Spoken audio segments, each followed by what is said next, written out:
Hi, what's up, everyone? My name is Sean. This is my co-host, Steven.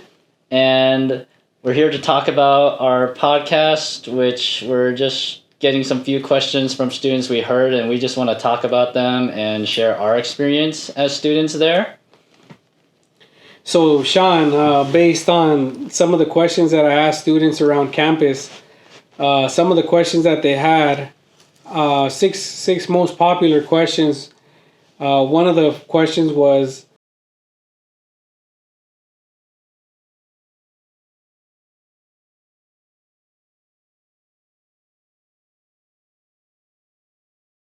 Yes, I would, even though I don't want to continue in this major. I would go again because of all the knowledge and skill you get out of it. Because I want to go into product design, and I think in architecture we learn a lot about graphic design, space knowledge, being able to hand draw. I feel like there's a lot of useful skills you can get out of architecture to go through a different path. yeah. And then the reason why I chose architecture in the first place is because in high school I didn't really know what I wanted to do, but I wanted to do a lot of art, something artsy, but I didn't want to get an art major because I know nothing wrong with art majors. I just know it wasn't credible. So I wanted to go into architecture, and the reason why I wanted to go into architecture is because I was fortunate enough in high school and throughout my life that my family and I got to travel around Europe and other places around the world.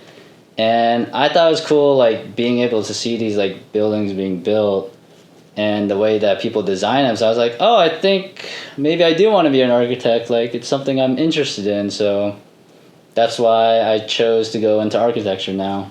But what about you? Um, yeah, definitely. I mean, I would do it again for the simple fact of everything that I learned along the way, right? Like professionalism and how to work collaboratively in a group, because that's one of the most challenging things that we do as architects is working as a group, and that's what our daily work routine would be, is to work with a group. And had I not been put in this experience, it would be super challenging for me to enter the real world without understanding other people's philosophies, other people's way of approaching situations.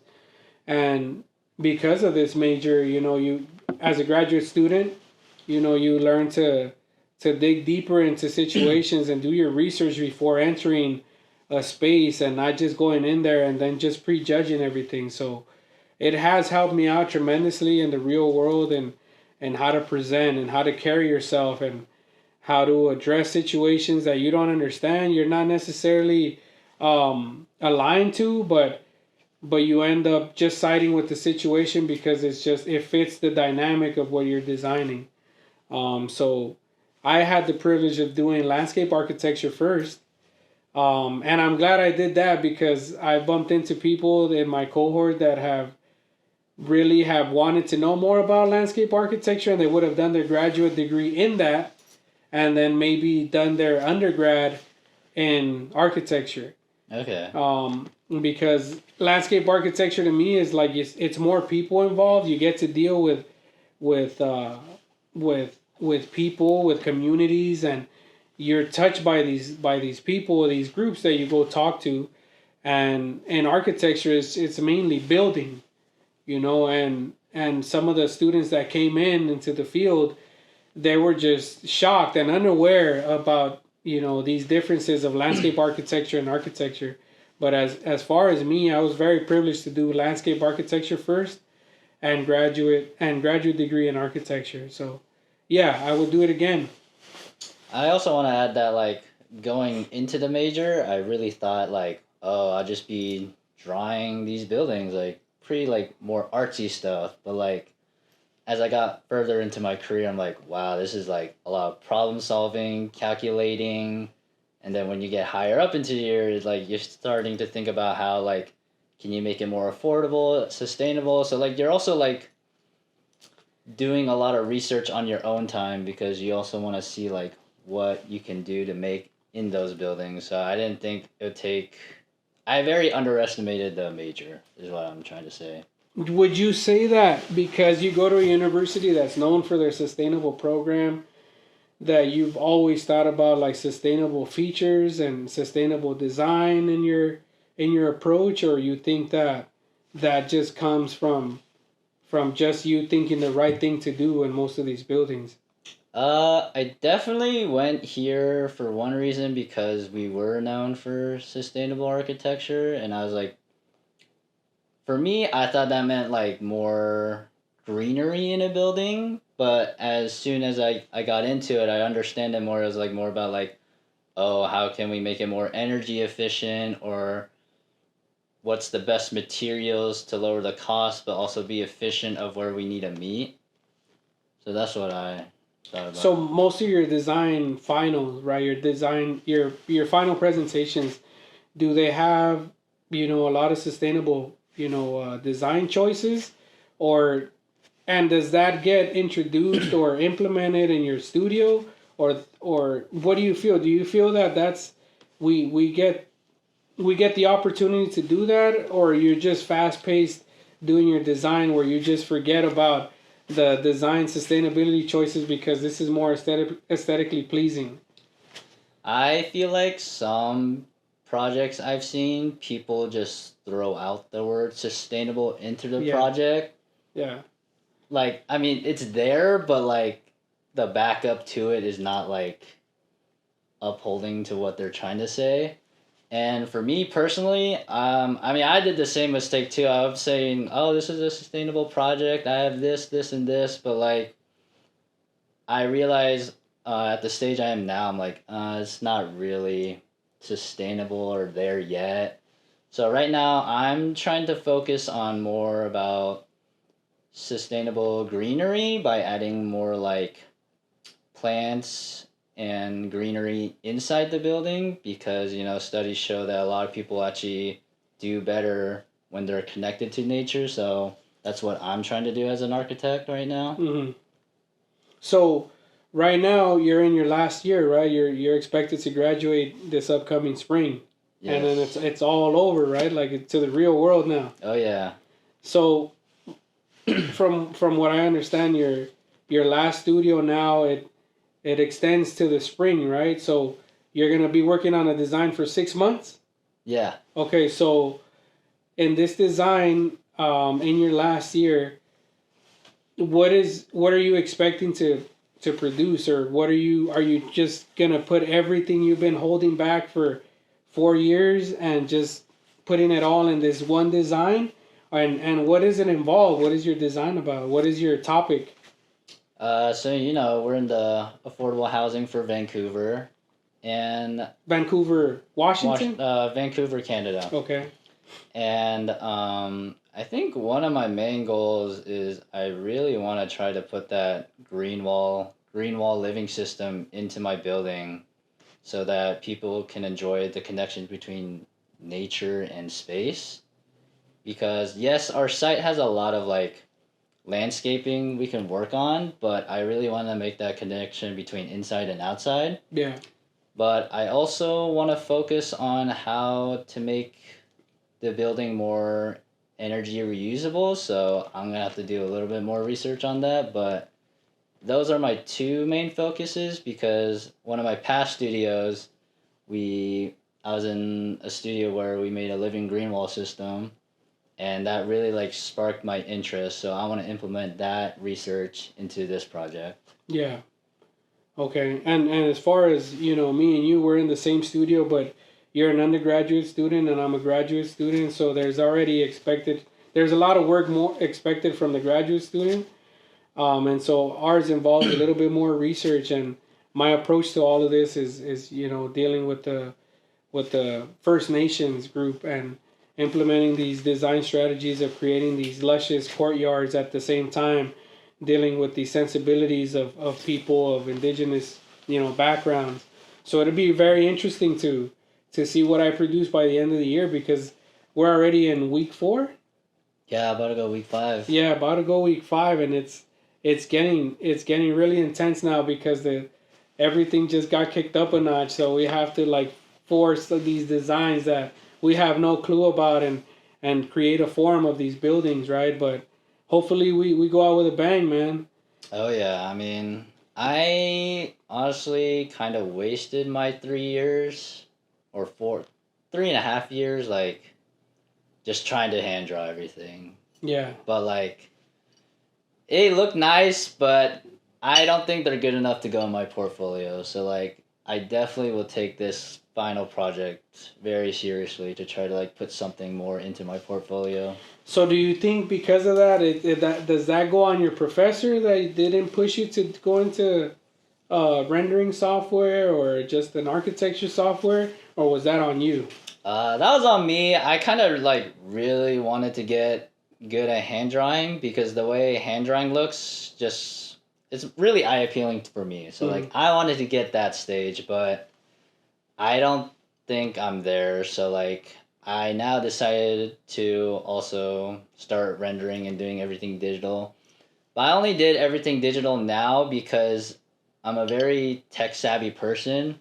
So I knew I wouldn't fall too short behind if I like jumped into a program. So that's why I'm like okay like starting late, but Are you nervous at all?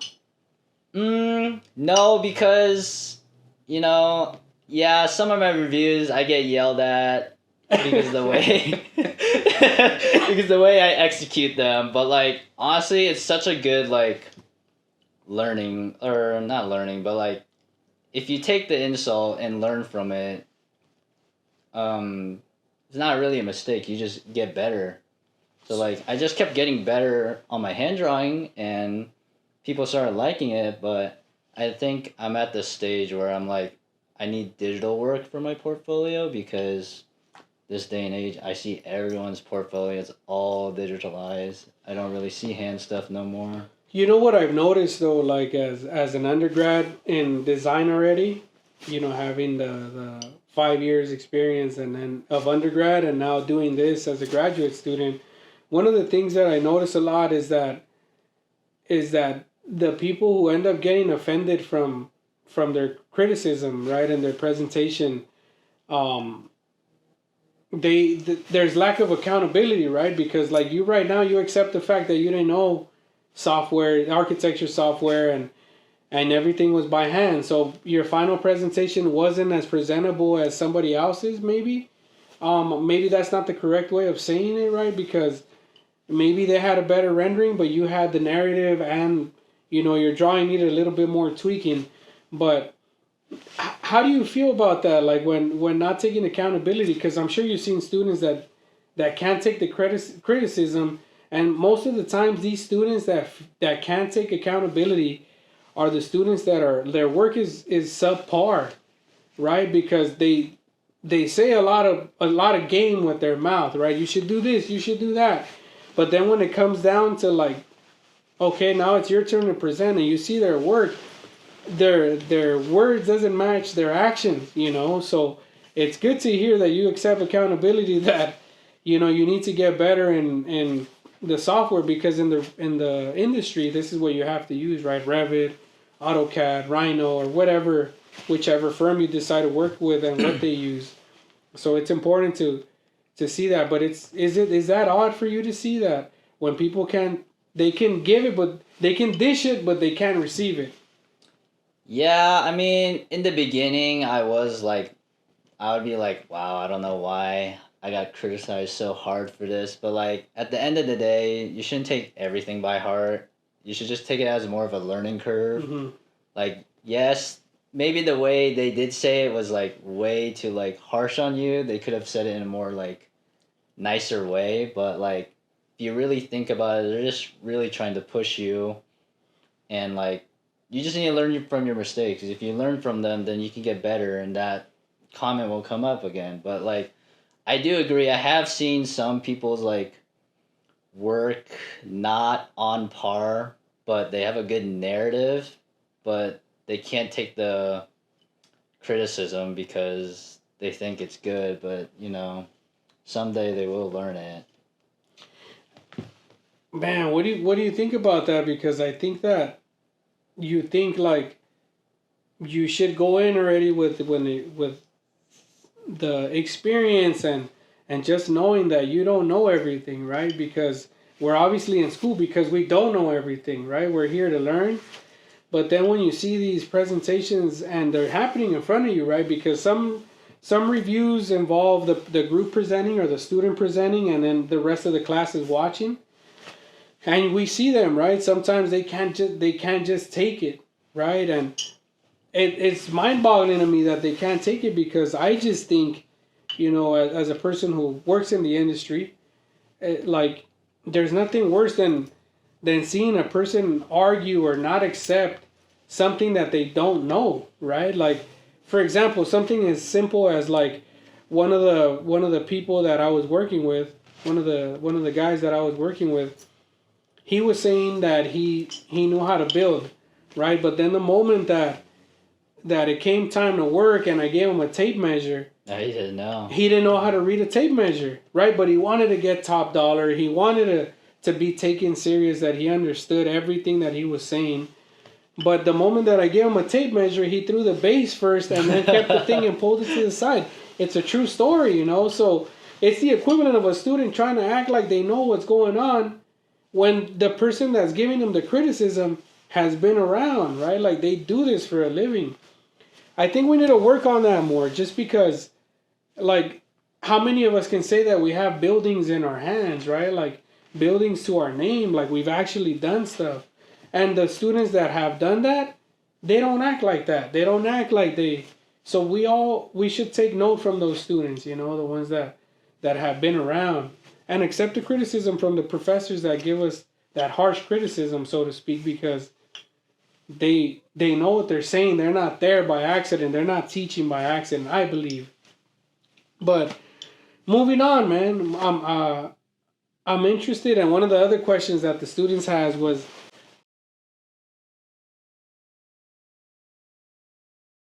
Like I said earlier, like I was fortunate enough to travel around the world, and in high school I did a lot of like portraits and painting on shoes. But I wanted to do something with art, so I was like, maybe I would, go into architecture. It seems interesting. I get to design buildings. Like I didn't think of much of it. I didn't think it was gonna get too complicated because I thought all the engineers would be doing all the work, but now that I know it's the opposite. yeah. They're just there to double check everything that everything Right, works. right. But you're the one that needs to know if it actually structurally makes sense.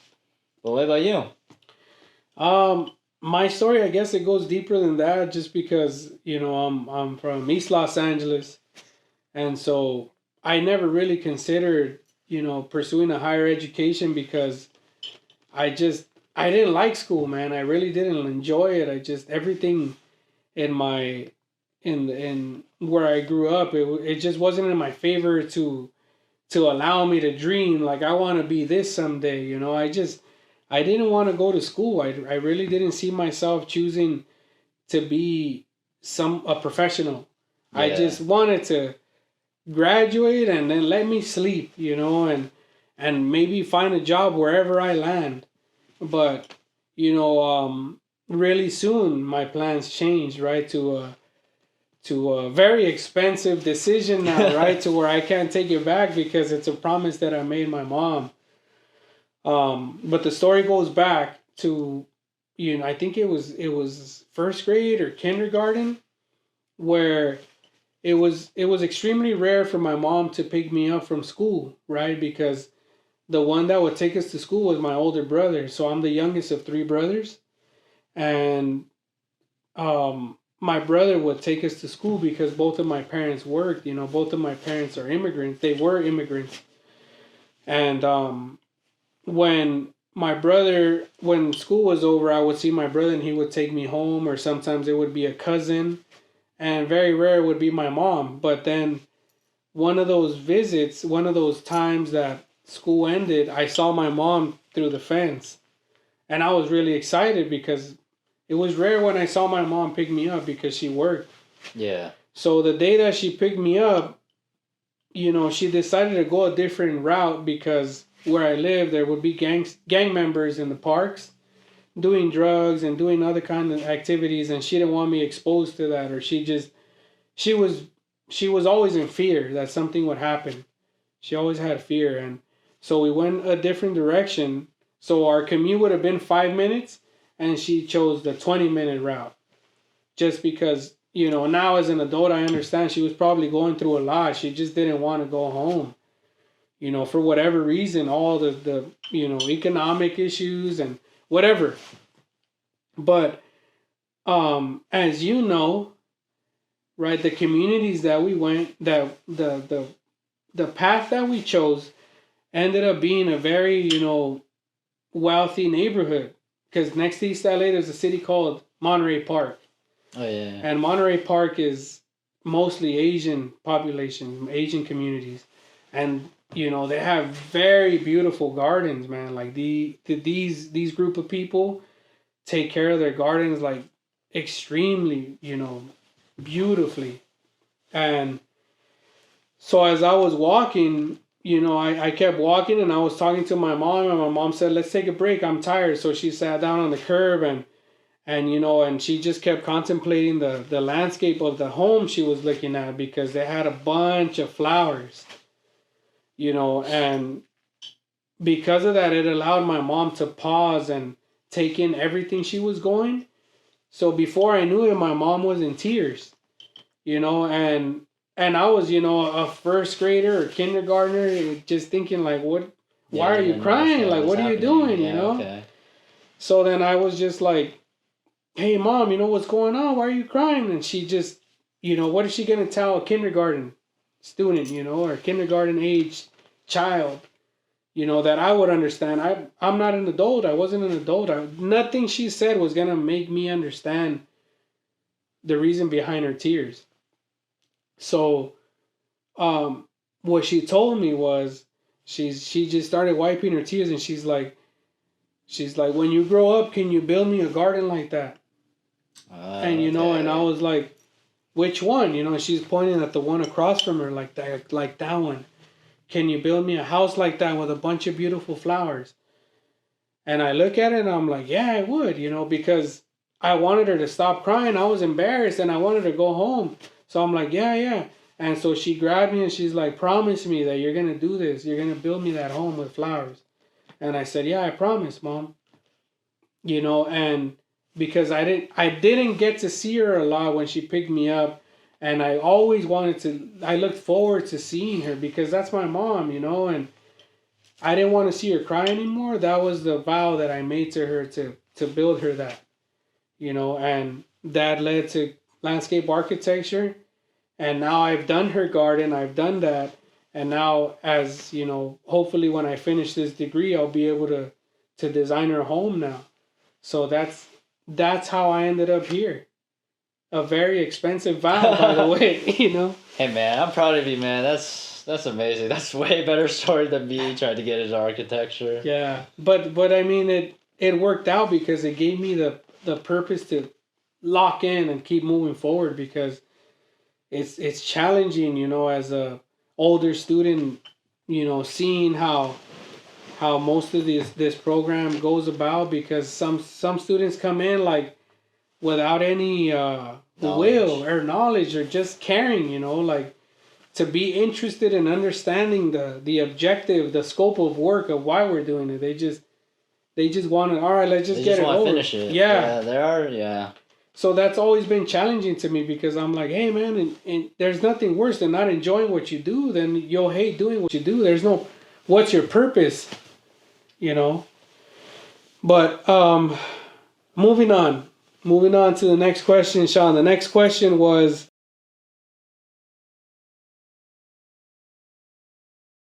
What it meant to me back then was I get to design really cool buildings, and like I thought the job would be really fun, like very free form design, very open. I could do whatever I want. What architecture means to me now seems very strict to the books, and when you get higher into like the projects, um, you can still do like creative designs, but I feel like professors focus on like what's in between a wall, like wall detail drawings, or like it's too unrealistic. Like I don't think it's gonna get built. So then I feel like some of your creativity, like, for me at least, kind of faded away. So, like, that's why I kind of want to go into product design now, because, like, I've been always interested in, like, making things, designing things, and, like, I feel like in that world, you're your own boss. But for architecture, there's a lot of, like, rules now you have to start following, which are, like, I just can't see myself doing, but yeah. But what about you? I mean, definitely when I first started, you know, I came in full throttle and with a lot of ambition and just very positive outlook, right? And then the whole process of like even getting accepted to an architecture school, as you know, it's challenging, right? Because only few get selected to pursue this degree. Um, so I got denied twice, you know, before I was able to get in because you know you have to learn physics and chemistry, and chemistry was my weakest point, but physics I was able to understand a bit more and I enjoyed it.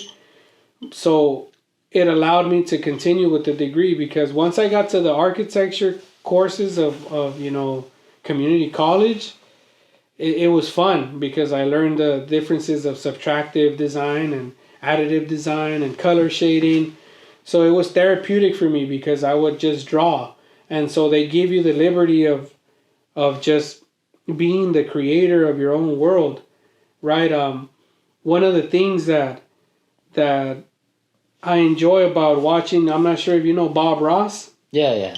Okay, so Bob Ross, one of the things he says in most of his drawings of his paintings, he says, you know, let's create a mountain, right? And then let's put trees. And some of these paintings may not make sense because where would you see an ocean with palm trees or an ocean with pine trees and and low mountains, you know, or animals that won't survive in that climate? But he continues to say, you are the creator of this world. You're allowed to to do whatever you want. Just make it happen and be happy, be content with it. So when I was doing this, that was the beginning of architecture for me because I was free. I was able to do like the first year of undergrad, you know, of the undergrad career is everything wants to be a curve, right? Yeah. Everybody wants to do a curve. Although it doesn't make sense, right? And then once you start modeling it, you realize like, oh man, this is too hard. Yeah, it's really hard. But that's how you learn, right? And so by the time you're in second, third, fourth year, you start saving a bunch of your time. Yeah, you understand why most buildings are squared or symmetrical, like you said. Hey man, that's for all the Revit users right there. Yeah, but I mean, so before I was more like, you know, like Bob Ross said, I was able to do whatever I wanted. Everything goes on the canvas. But as the years progress, you realize that there has to be rationalization in what you do. It has to make sense. It has to fit. Otherwise, the architecture would fail. Do you agree to that? Yeah, also, like, going back to that, like, I will say I also couldn't, what is it? How many tries? One, two. I think it took me 3 times to get into the program. Yeah. Because the year I was trying to get in, that was when it was really competitive. And I remember I was just working really hard, just trying to do whatever it takes to get into the program. And my ambitions were high when I, like, going for the program and finally got in the first year. Yeah. I say first 2 years. When I got into the program, I was very ambitious of, like, I want to be the best, I want to be different, and I want to go for everything I can. But I think as soon as, like, I got into my third, fourth year is where I'm like, oh, my ambition's starting to die down. I don't like what I'm doing. So that's why I'm like, ugh, I don't know. So that's how I feel about this terminal project that we're in now. Like, it's a fun topic for me. It's just, I'm trying to find a way to bring that love back into architecture, but it's so hard now because, like, I really want to just do product design now.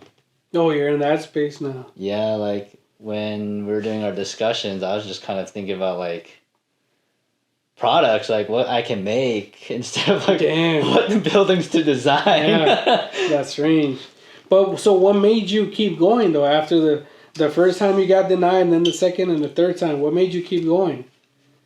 I can't see myself doing other. I mean, yeah, I guess I could have dropped and started product design, but I wasn't really into that yet. I was really convinced like I want to make a building. I want to make like cool houses. Mm-hmm. So I was like, I'm gonna just keep going because like I'm not gonna give up because like I'm already this far in. I'm gonna just keep it going. Like even if I failed another time, I told myself I'm gonna keep doing it until I get in. I'm gonna get in either way. Yeah.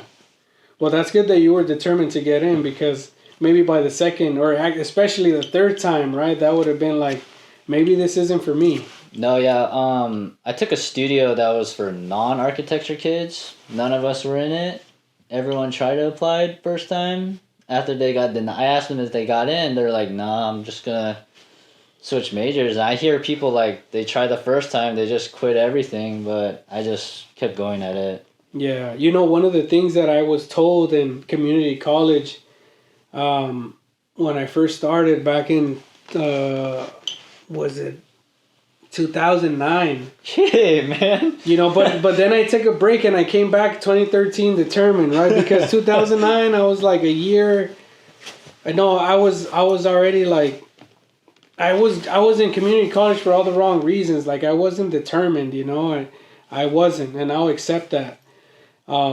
So I remember going to my counselor on one of those sessions, and she was looking at my grades. It was the mid progress report, and the professors all wrote down my grades, and they were like C's, and the counselor was like, "Steven, I think we need to reassess." Dang. And that hurt me, man, to the core. Like she was giving me these other majors that I was like, no. She's like, "Steven, but it shows here on your grades that if you can't do this, how are you going to do that?" And that crushed me, man. That almost demoralized me. Like I went home and I just remember just being sad. Like, how dare this lady tell me this? But it wasn't her. It was me. I did that to myself. And which is important again of accepting and accepting accountability, because nobody did that but me. And you see it, right? Even now as an undergrad, even though you're in your last year, you still see some of these students that are that, right? Like, why are you even here? Yeah, it's kind of sad. Like, I see a lot of sad people. They're just this far in it. I feel like they're just like, it's kind of too late, but... Yeah.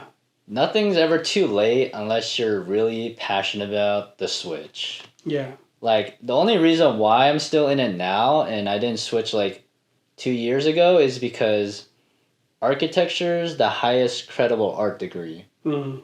So I can always go down, but I can't always go up. And what I was worried about if I did go into product design was like, what if I do still want to like build a house or do something with buildings? Then I would have to go back to school again. So like, yeah, I want to finish this now, get the highest degree, then I always can go down.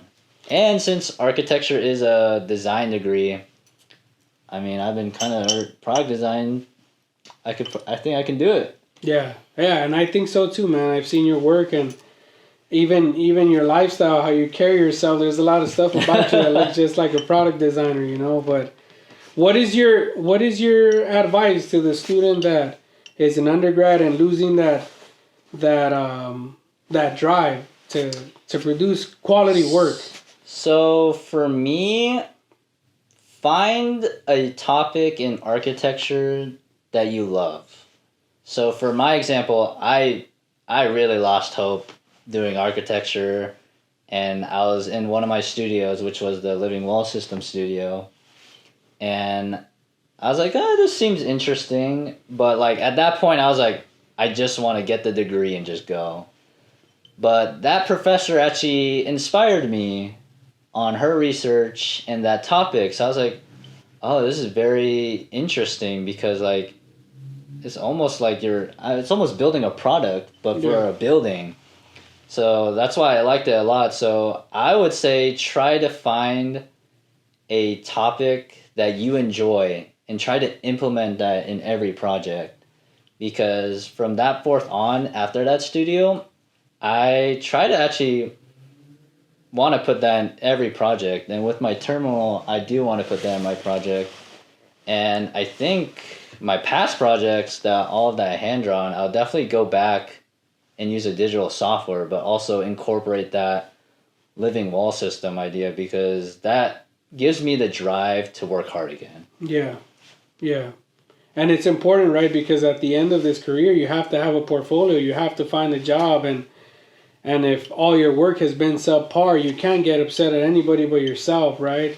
And it's kind of a sad reality, like, what is it? Like, portfolios is very graphics heavy. And, like, I think unless you do have the, like, skill to put hand drawings in, go for it. But, like, I just kept believing in myself, but I was like, I know I'm better in the digital world, so like I made that switch to stop doing the hand drawing. Yeah. Hand drawing takes time because you have to practice, and if you don't practice, you start losing it. Right.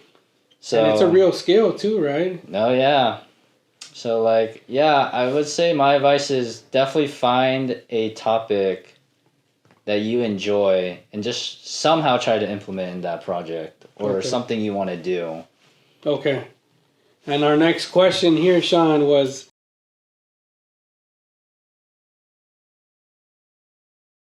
how structurally it was formatted, or what's the right way to say this?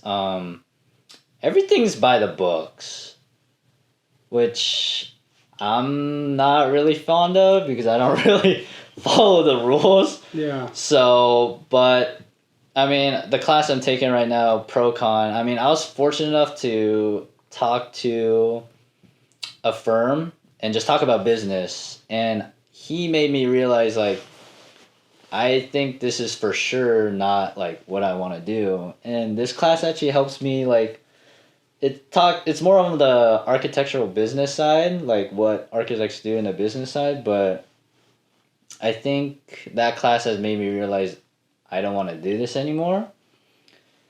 And what is it?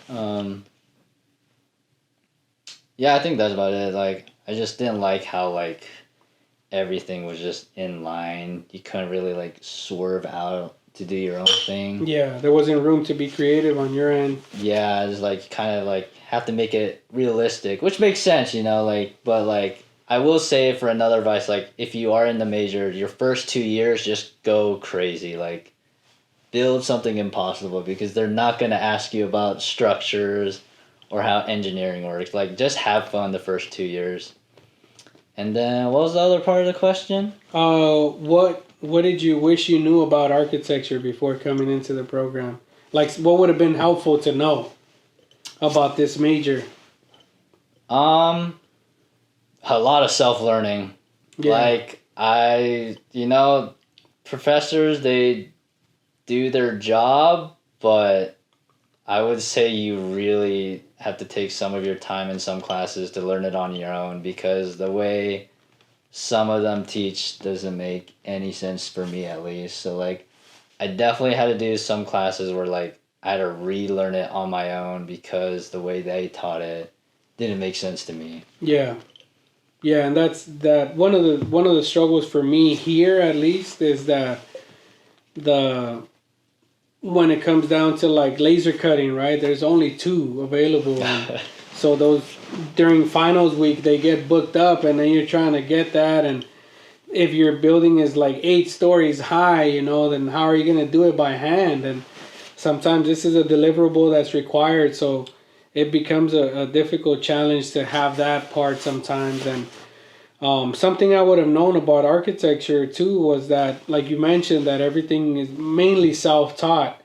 And I guess we can't really get upset at the professor about that, right? Because, as you know, we've had professors that can't really teach a media program because not necessarily because of them, right? Or not necessarily because of them, but because of the time, right? It's just too many questions, and before you know it, you're barely showing how to get a straight line in Illustrator by holding shift, for example, because, I can't find the pen tool or I can't find this. But in the end, I think it's still better to teach yourself, right? Because you have to, and you can't get upset at the fact that, if you want them to teach you, because I remember in my third year of my undergrad, they wanted us to have a 3D print, and I had never used one, right? But the dean, I remember he said, it doesn't have to be a big component. It could be a bench. It can be a boulder. It just, we want you to know that another type of media, and so he pushed us to have that.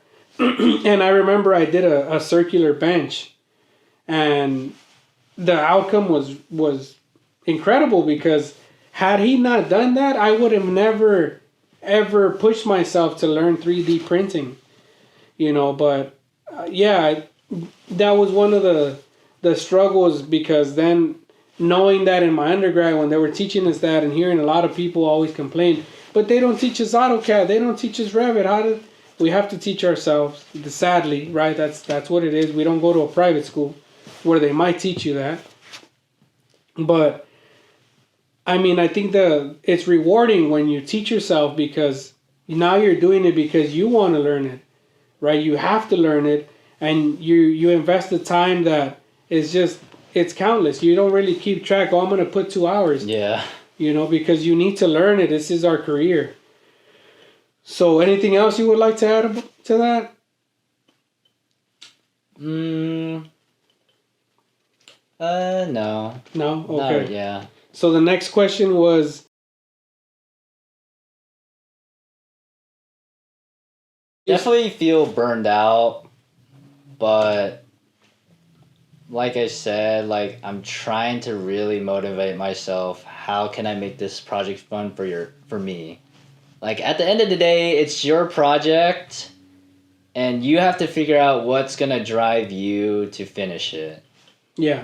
So, yeah, I don't know, I mean, now I finally know I don't want to do architecture, but I'm almost done, so I gotta finish it now, but... Yeah. But it's been fine. I mean, the professor we have now, I think she's very inspiring of what we're doing. So, I'm not getting bogged down by critiques or anything like that. It's just, I really want to go focus on the stuff I love. So I try to do product design on my own time now. Yeah. More often. Okay. So, when I first came in, I was really excited. And then after year 2, it started. That's when year 2, right, in the grad program, or what year was structures for you? 3rd? 3. Yeah. Yes, year 3. I have a weird schedule because I got in a year later, but I'm accelerating now, which means I'm just doing it as if doing it for 5 years. So but structures coming, yeah. So year 3 for undergrads, that's when it's extremely challenging, right? And for grads, year 2 is where it's challenging because of structures, the structure series, right? And that's where a lot of us feel like that's where students get weeded out, and it's true, because that's where they force us to understand if our building can hold, right? If it can stand. And the importance of having that. So during that year, I remember my motivation going down, because it was again where I started to feel uncomfortable, but it was necessary, because that's where you have to continue to push your game up and be able to stay ready, right, to address these problems, because they're part of our job. But now that physics and mathematics sequence is over, and we're at this point in our major, right, our last year, I'm starting to gain that motivation again, and I think it's mainly because of our professor, right? Because as you mentioned, some of these other students are telling us that, why did our studio end so early, right? But it's because it's concise and it's powerful, right? We get the job done, we focus on what we need to do, and then we go back to working, which is important, right? You don't want to be just 4-hour lecture, and then when do we get to work? You know, what do you think about that? Do you like it that the way it is? No, because I actually didn't like how some studios you'd be talking for 2 hours. No one's paying attention after 1 hour mark, honestly. Right. Like, everyone doesn't want to sit there and listen for 2 hours. Like, everyone just wants to know what they gotta do and how they need to finish it. Yeah. And then they'll come to the professor to get, like, critiques or ask questions. But, like, sometimes I feel like those 2 hour, 3 hour talks is like, okay, yes, they're like helpful information, but like none of us is like they're paying attention all 3 hours. Or right. If we are, we're not retaining any of it. Have you ever experienced like when the professor's talking and it's already been a long time and some of the students are like falling asleep? Oh my gosh, yes. Like, what do you think? Like, should they have to know, right? Like the professor. I think they just impulsively just keep going. Oh man, because at that point, right? Like, you have to realize as the individual, as a professor, right? Like, maybe this is where I should stop and let them work because I'm talking too much. Because I think you're right. Or what do you? But the problem is, I feel like some of them talk so long because they actually like what they're talking about. Or they like to hear the sound of their own voice. Or no, like they actually, or that too. Or like they actually like the topics they're talking about. Like, from their viewpoint, you kind of have to think about it also. Like, they look like they really enjoy talking about it, but all of us are like, not at that level yet where we want to enjoy it. Right. It's true. Or sometimes I guess the professor has to be engaging, right? Because for those professors that I think you're talking about, right, they're pretty monotone. Yeah. And so it's not like it's kind of just like it's dry. You're just there. Yeah. They're not really like going back and forth with you. Right. It's just them. Right. So so I guess we're kind of at the same point of where we feel we're back to getting our hopes up and going out with a bang. No, yeah, this professor goes straight to the point. She tells us what we need to do, give us a little short lecture. We all get it. We all understand it since it's not like 2 hours long, and then let us work on it. Like, actually give us studio time to do it instead of like 4-hour lecture. Oh, sorry guys, you guys have to do it on your after school hour times. And it's like, 4 hours of listening that we have to work on it, which takes even longer. Yeah. One of the things I appreciate about this studio is that the importance of quality over quantity, right? Like, you can have these beautiful drawings and spew out all these beautiful graphics, but at this point, she wants you to understand like the message behind, like to make this personable, right? Like to understand who you're designing for. So even if your way to express this is by hand and we can see your vision, that speaks volumes to her. And even as us, as the guest, right, listening to the student who's presenting, we end up getting more from their presentation that's not all like finished. Like it's not all graphics, right? It's hand drawings, and we see their vision, we understand it clearly, and that's just it's impressive, right, to see what a professor can do, right? Because she doesn't take all these 5 hours to do lecture, but it's concise and it's just precise on what we need to do, and helps us out individually to not feel like threatened or what's the other word we're looking for, Sean? Like, not threatened, but like scared, right? Like, just stressed out. Where we don't like, get I also like some professors like really talk about students' work. They're like A student, top tier. So then you're starting to feel bad because you're like, oh my god, this professor's just talking about this one student work every single time, and it's like, I don't know, it's like some people get bogged down by that. Like, I definitely did too. Like, when I just hear someone's work just being talked about all the time, same person all the time, like, dude, I suck at this or something, man. Like, I don't even know. But like, the professor we have now, like, individually critiques us, not compares us. Yeah. That's what I was trying to say. Like, we don't get compared. Like, some professors be like, oh, everyone needs to do like this. Right. Like, what if we don't have that skill yet, or that takes us longer to do? Because some people are naturally like good at some of the stuff they can do, but like I just enjoy this professor a lot because they don't compare each other. Yeah. She compares us like what we can do. Yeah. It's very positive to see because it's the new wave of professors that are coming into the profession, right? To be a professor here, and I think we're very fortunate to get her, right? To have her, because if we would have been in terminals last year, I think it would have been. Oh my goodness! It would have been different. It would have been different because last year's professor lineup. Oh, I don't think I'd have enjoyed any of them. I don't know. I've heard stories in every single one. I don't think I'm trying to remember if any of them were good.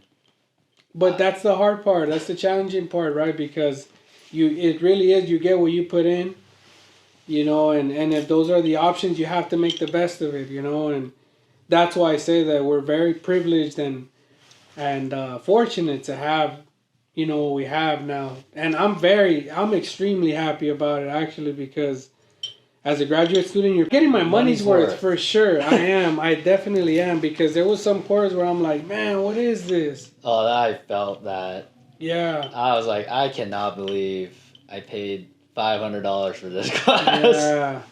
Yeah. But I mean, there had to be some good in it, right? Because we definitely learned something from everything.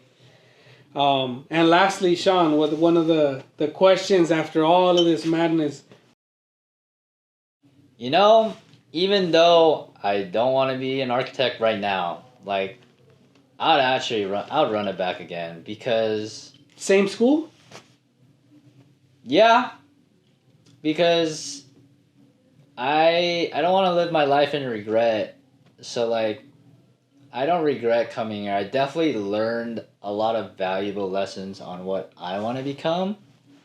So yeah, I'll definitely go back because I think as an architect major, you like I said earlier, like you learn like a lot of different skills, and that can go anywhere into other majors. So like, I'll definitely do this again if I had to. Yeah. Let me see. For me, yeah, I think I would. I was stalling because I was gonna say a different school, but I really enjoyed my time here. I really did. There's different seasons and they're all beautiful, right? And the the ambiance here and just the studio culture, right? The professors are pretty laid back. And Some of them. well, because I came from a different, dynamic where it was more like cutthroat, right? It was very tense. Now here is like they're more personable, and as you're aware, some of these professors, they invite you to their house for parties, which is rare. I really enjoyed that, where we were able to have interactions and personal relationships with these professors, to where we get to know them and they get to know us, and it changes everything. It makes us feel welcomed. I really appreciated that, and to be able to be more relaxed in certain parts of our career in this major was really helpful, because there really isn't time to be able to take in what is handed to us, right? Like having to face adversities, right? Like such as the experience that you experienced, right? And continue to be in school, right? There's no break. Yeah, you have to continue. Go. Yeah, it's just go. And here, they actually consider that. And I really, really appreciate that. That's why I would do it again here. Because I saw that they actually care about that. So, yeah, I think I will do it again. Also, like, people, the friends you make here, it could have been a heavy decision for me if I didn't go here. Like, maybe if I went to a different architecture school, I don't even want to be product design, but I feel like the friends I've made here helped me, like, maybe I do want to do this because I am more skillful in this area. Yeah. Yeah, absolutely. Well, for the next episode, we would like to ask you guys to come up with some questions you guys would like to ask or want us to ask, and maybe ask one of the fun questions of would you rather. And we will present it here to the episode and see what the feedback is like. We would love to hear what your guys' feedback is. Sean, what do you think? Is there anything else you would like to add? Yeah, to send us these questions. Just, if you see us down the hall or anywhere, just tell us and we'll talk about it, or just DM us and then we'll throw it into our questions. Yeah, absolutely. And we'll be doing a special surprise somewhere in Lawrence every other week. So if you're part of that, let's have some fun, and I hope you guys have a good time. All right, cool. Thank you, guys. All right, thank you.